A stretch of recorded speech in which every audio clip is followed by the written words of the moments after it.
ለመሆኑ አስበው ያውቃሉ? በምድር ላይ ካሉ እጅግ ስኬታማ ሰዎች መካከል አብዛኞቹ ከአልበርት አንስታይን እስከ ስቲቭ ጆብስ ከኔልሰን ማንዴላ እስከ ማርታ አውሬሊየስ ለምንድን ነው ለአካላቸውና ለአእምሯቸው እኩል ትኩረት የሚሰጡት? ሕይወቱን ለመለወጥ ሌሊትና ቀን እየደከሙ ነገር ግን ሁልጊዜ ድካም፣ ጭንቀትና ተስፋ መቁረጥ ብቻ የሚስተካከሉት ከሆነ ችግሩ ከስራው ሳይሆን ከውስጡ ሊሆን ይችላል። ዛሬ አንድ ወሳኝ ጥያቄ ልጠይቃችሁ። ለመጨረሻ ጊዜ ለአእምሯችሁና ለአካላችሁ እውነተኛ ስፖርት የሰጡት መቼ ነው? እንኳን ወደ ጥበብ መንገድ ዩቱብ ቻናል በደህና መጡ።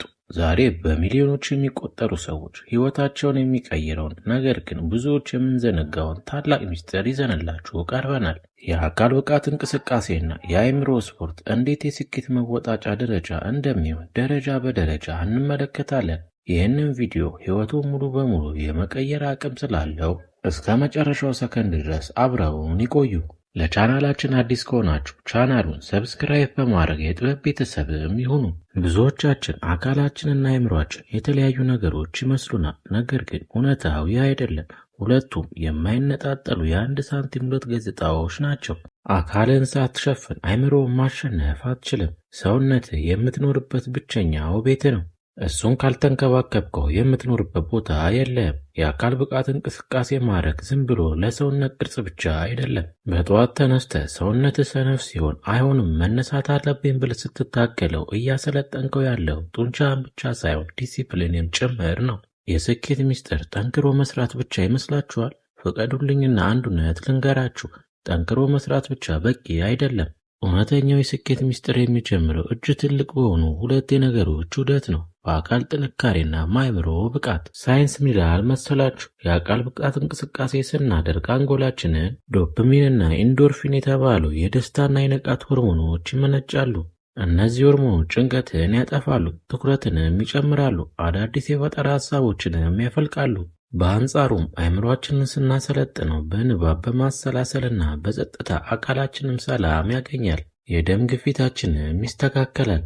አካሉ የደከመ ሰው አእምሮ ሊፈጥር አይችልም። አእምሮ የተጨነቀ ሰው ደግሞ አካሉ ሊሰራ አይችልም። ለዚህም ነው ስኬታማ ለመሆን መጀመሪያ የውስጥ ጤናችንን ማረጋገጥ ያለብን። ታላቁ መሪ ኔልሰን ማንዴላ እንኳን በእስር ቤት በነበረበት ከባድ ዘመን እንኳን በየቀኑ ጠዋት የአካል ብቃት እንቅስቃሴ ያደርግም ነበር። ያ የአካል ጥንካሬው ነው ለረጅም ዓመታት በጽናት እንዲያልፍ ሀገሩንም ወደ ነጻነት እንዲያመራ የረዳው። የአካል ብቃት እንቅስቃሴ ስትሰሩ በራስ መተማመን ይሰጣችኋል። በመስታወት ውስጥም ራሳችሁን ስታይ ኩራት ይሰማችኋል። ይህ ኩራት ደግሞ በራስና በሕይወት ላይ ሙሉ በሙሉ በራሳችሁ መተማመን እንዲኖራችሁም ያደርጋል። ለዚህም አእምሮ ልክ እንደ ጡንቻ ሁሉ ልምምድ ያስፈልገዋል። የአእምሮ ስፖርት የምንላቸው ንባብ፣ ማሰላሰል፣ ራስን መመርመርና ዝምታን መለማመድ ናቸው። ዛሬ ባለንበት የቴክኖሎጂ ዘመን አእምሮአችን በብዙ መረጃዎች ተጨናንቋል። ይህንንም ጫጫታ ጸጥ ለማድረግ ከፈለግን የአእምሮ ስፖርት የግድ ያስፈልገናል። ለምሳሌ አልበርት አንስታይንን ብንወስድ የታወቀበትን የረቂቅ አንጻራዊነት ጽንሰ ሐሳብን ያገኘው በብስክሌት እየተጓዘ በነበረ ወቅት እንደነበረም ይናገራል። አካላዊ እንቅስቃሴ አእምሮን ከከባድ ሐሳብ ነፃ ሲያደርግ ድንቅ ፈጠራ ብርሃንን ፈነጠቀለት። በዚህ ርዕስ ላይ አንድ ጥሩ ታሪክ ልንገራችሁ። ከብዙ ዓመታት በፊት በአንዱ መንደር ውስጥ ሁለት የቅርብ ጓደኛሞች ነበሩ። ስማቸውም ዳዊትና ዮናስ ይባላሉ። ሁለቱም እጅግ ትልቅ ሕልም ያላቸው በሕይወታቸው ስኬታማ መሆን የሚመኙ ወጣቶችም ነበሩ።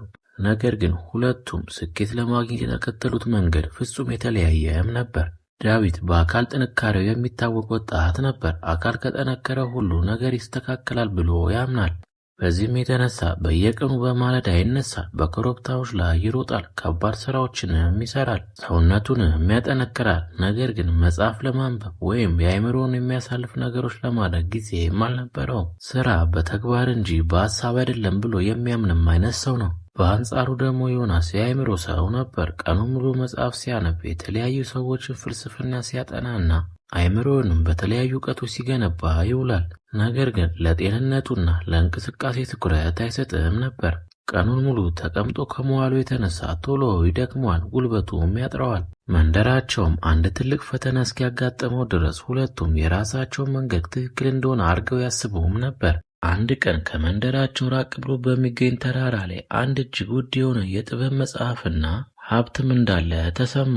ይህንን ሀብት አምጥቶ ለመንደሩ የሚሰሰው የመንደሩ መሪ እንደሚሆንም ታወጀ።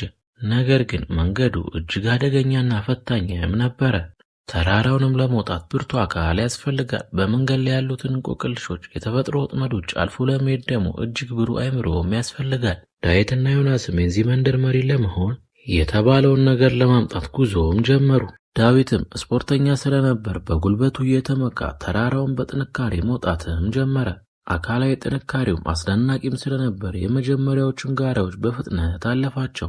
ነገር ግን መሃል መንገድ ላይ ሲደርስ በተራራው ጠባቂዎች የተጠመዱ አስቸጋሪ እንቆቅልሾችና የአእምሮ ፈተናዎች አጋጠሙት። ዳዊትም አእምሮን አሰልጥኖ ስለማያውቅ ፈተናዎችን መፍታትም አልቻለም። በዚህም የተነሳ በንዴትና በጭንቀት ተሞላ። ጉልበቱም በከንቱ አለቀ። በመጨረሻም ተስፋ ቆርጦ ተመለሰ። ዮናስ በበኩሉ እንቆቅልሹን እንዴት እንደሚፈታ ያውቅ ነበር። አእምሮውም የበሰሉም ስለነበር በመንገድ ላይ ያሉትን ወጥመዶች በቀላሉ ተረዳቸው። ነገር ግን ተራራው እጅግ ገደላማና አድካሚ ስለነበር ዮናስ አካላዊ ብቃት ስላልነበረው ጥቂት እንደተጓዘ ትንፋሹ አጠረው። እግሮቹም ክህደት ፈጸሙበት። ሰውነቱም ድካሙን መቋቋም አቅቶት መሃል መንገድ ላይም ወደቀ። በዚህም የተነሳ ሁለቱም ተሸነፉ። ወዲያውም ወደ መንደራቸው በመመለስ ተቀምጠውም ተወያዩ። ሽንፈታቸውንም ሲገመግሙ አንድ ትልቅ እውነት ተገለጠላቸው። አካል ያለ አእምሮ፣ አእምሮ ደግሞ ያለ አካል ሙሉ ሊሆን እንደማይችሉም ተገነዘቡ። ስኬት የሚገነባው በሁለቱ ውህደት ነው። በዚህም የተነሳ ለዮናስ አካላዊ ጥንካሬ ማስተማር ጀመረ። በየቀኑ አብሮ መሮጥ፣ የአካል ብቃት እንቅስቃሴ ማድረግና ሰውነቱንም ማጠንከር ጀመሩ። ዮናስ መጀመሪያ ላይ ቢከብደውም ቀስ በቀስ በሰውነቱ ውስጥ ትልቅ ጉልበትና መነቃቃትን ፈጠረ። ዮናስ በበኩሉ ለዳዊት እንዴት ማንበብ እንዳለበት፣ መጽሐፍ እንዴት ማንበብ እንዳለበትና አእምሮን በጸጥታ በስፖርት እንዴት ማሰልጠን እንደሚቻል አስተማረው። ዳዊት ስሜቱን የመቆጣጠርና በነገሮች ላይ በጥልቀት የማሰብ ችሎታን እንደገና አመጣ። አሁን ሁለቱም አዲስ ሰዎች ሆነዋል። ጠንካራ አካልና ብሩህ አእምሮ ያላቸው የጥበብ ጀግኖች ሆኑ። ዳግም ወደ ተራራው ተመለሱ። በዚህን ጊዜ ጉዟቸው የተለየ ነበር። ገደላማ ተራራውን በአካል ብቃታቸው አሸነፉት። አስቸጋሪ እንቆቅልሹን ደግሞ በአእምሯቸው ብስለት ፈቷቸው። በመጨረሻም የጥበብ መጽሐፉን ሀብቱን በእጃቸው አስገቡ። ለመንደራቸውም ታላቅ ብርሃን አመጡ። እኛም ከዚህ ታሪክ ምን መማር እንዳለብን እናውቃለን። ብዙዎቻችን የስፖርት ትርጉም የሚገባን ለሰውነታችን ብቻ ነው። ነገር ግን የአእምሮ ስፖርት እጅግ ወሳኝ ነው። የአእምሮ ስፖርት ማለት ምን ማለት ነው? የመጀመሪያው ጸጥታ መለማመድ ሲሆን በየቀኑ ቢያንስ ለ10 ደቂቃ ምንም አይነት የስልክ ወይም የድምፅ ረብሻ በሌለበት ቦታ ዝም ብሎ መቀመጥ ይህ አእምሮ ራሱ እንዲያሰላስል ያደርገዋል። ሁለተኛው ደግሞ ንባብ ነው። መጽሐፍ ማንበብ ለአእምሮ ልክ እንደ አካል ብቃት እንቅስቃሴ ነው። አዳዲስ የነርቭ ሴሎችን ያገኛል። ሶስተኛው ደግሞ ማስታወሻ መጻፍ ነው። የዕለት ተዕለት ውጥኑን፣ ስሜቱን፣ ሀሳቡን በወረቀት ላይ ማስፈር የአእምሮ ሸክም ይቀንሳል። አእምሮአችንን ሳናሰለጥን ስኬታማ ለመሆን መሞከር ሞተሩ ያልተስተካከለ መኪና በፍጥነት ለመንዳት መሞከር ያህል አደገኛ ነው። እስቲ አስቡት፣ ጠንካራ አካልና ብሩህ አእምሮ በአንድ ላይ ሲጣመሩ ምን የሚፈጥር ይመስላችኋል? ፍጹም የማይበገር ማንነት። አካል ሳይደክም ለረጅም ሰዓታት እንዲሰሩ ሲረዳ፣ አእምሮ ደግሞ በስራ ላይ ጥርት ያሉ እቅድ ፈጠራን ያፈልቃል። አንዱ ያለ ሌላው ሙሉ አይሆንም። አካል ብቻ ጠንካራው ነው። አእምሮ ደካማ ከሆነ መሪ የሌለው መኪናም ትሆናለህ። አእምሮ ብቻ በልቶ አካል ከደከመ ደግሞ ሐሳብን የምተገብርበት ጉልበትም ታጣለህ። ስኬታማ ሰዎች ይህንን ቀመር በሚገባ ያውቃሉ። ጠዋት በአካል ብቃት እንቅስቃሴ ይጀምራሉ። ቀናቸውን ደግሞ በአእምሮ ስፖርት ይመራሉ።